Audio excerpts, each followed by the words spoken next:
Yo, what is up, guys? It's Monday. We're in the shop, and yeah, we got the Honda in here. We're gonna finish up some welding. This is where we got the section too, looking nasty, but it fits. And then here is what we got going on for the other side. So we're gonna finish that, and then we're gonna start these two bad boys. I keep on showing you the same spots. This one. Other than that, I got the Mitsubishi out. We also got that Jeep out. So much space in here. Jeep was here, Mitsubishi was there, and we have the Honda Pilot on the frame rack. Now this Pilot had hit right here. I showed you guys like last week. Rob already got this replacement piece in. Seems like he has to get some more adjustment, you know what I mean, get it over some more. But yeah, that's pretty much what you guys don't know already. Rob's not here today. Rob's working somewhere else, and he put me in charge of the shop, which is weird. So yeah. You know what I mean? Shop foreman. Who is this guy? But yeah, it's just me in the shop, guys. So let's get started.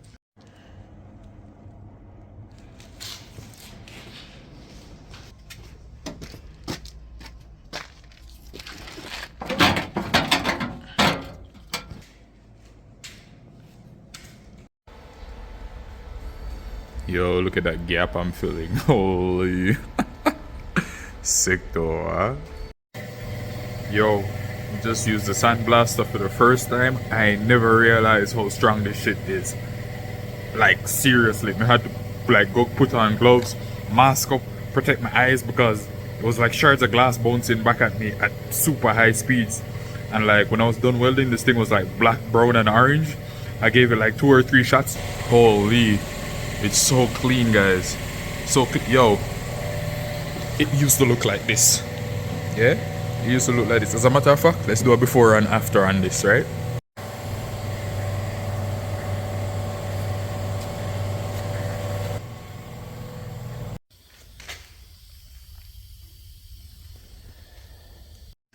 So, for those of you who don't know metalwork and don't really understand how to do this kind of stuff, it's actually not that bad. So check this out, right? A piece of cardboard. So I normally do is just match up the straight edge of the cardboard to the straight edge of your cut, push it on, and then just try and trace, you know what I mean, the shape around. Here's what I have. For me, it was lucky because I just put that straight edge up to this and press, and this metal here made an indentation on the cardboard, and then I could just cut it out. But yeah, so now that I have this piece, I can easily just lay it in there, mark that out with a paint marker, and then cut it. Yeah. That's how I make the pieces, man.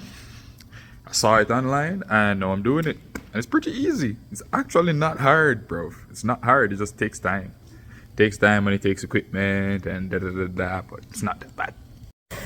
Yeah, guys, this is my best fitting piece to date. Check it out. Not bad, man. Not bad. Weld this bitch up.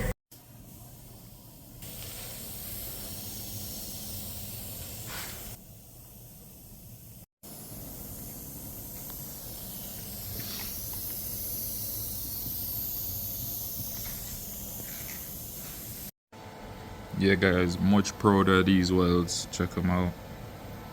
Yeah, not getting the booger stuff like what I was getting at home. I really think the reason I was getting those shitty welds at home, I told the guy I wanted the wire that is like flux core, that it doesn't use the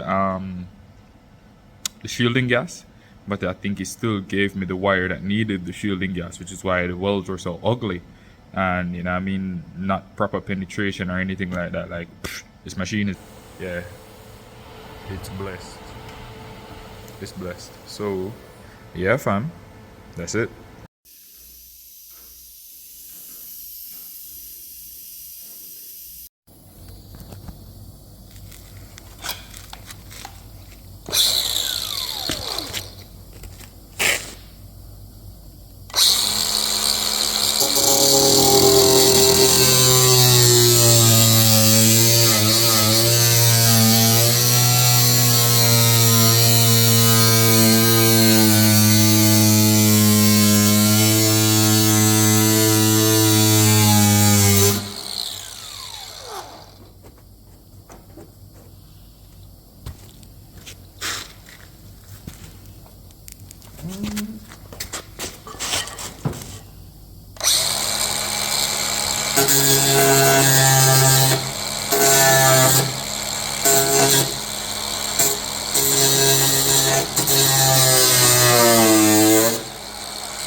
All right.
Woo!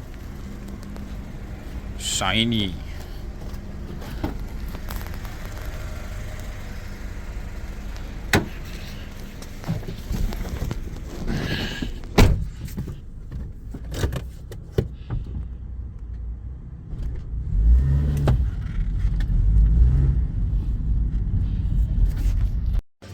That's our head and puff. Yeah, everybody. Why would you show that to people? Yeah, everybody. So I never remember if it shoot at I never remember if it shoot at ending. And everything I get some food right now. And yeah, productive day, guys. And I mean, I hope everybody, you know what I mean, will watch it, get to see a little bit more of the process, you know, in terms of replacing the metal and all of that. Because as I said in the video, like, people who do auto body know, right? But people who don't just don't, you know. So hopefully this shines some light on the situation. And yeah, I'll catch you guys in the next one. Hope you enjoyed it. Have a great evening or night or morning whenever you watch this. Peace out.